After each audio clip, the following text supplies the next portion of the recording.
होगी ना उसके बाद में बेचूंगा।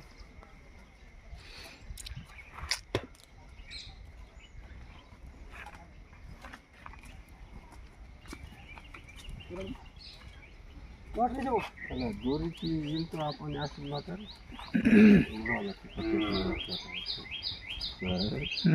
मी दोरीची यंत्र पट्टे टिकणार हे उठ तू रुक, पट्टी 2 मिनिट रुक जा. नाही पट्टा दुसरा राव सुट्टी राहायचं होता आपला पट्टा राव ते दोरीचा समजून हे घेवायचं आराम घोर मुतून ठेवायला म्हणून होय घ्यायचं. कोण सोन्या का ये मुन्या का मुनिया बाद जायचं आहे मात्र ते कसं पट्ट्यामध्ये ते काढा ठेवते चांगलं ते पप्पा आकाशी रंग म्हणले होते कसं गजर झालं बघा आता कसं झालं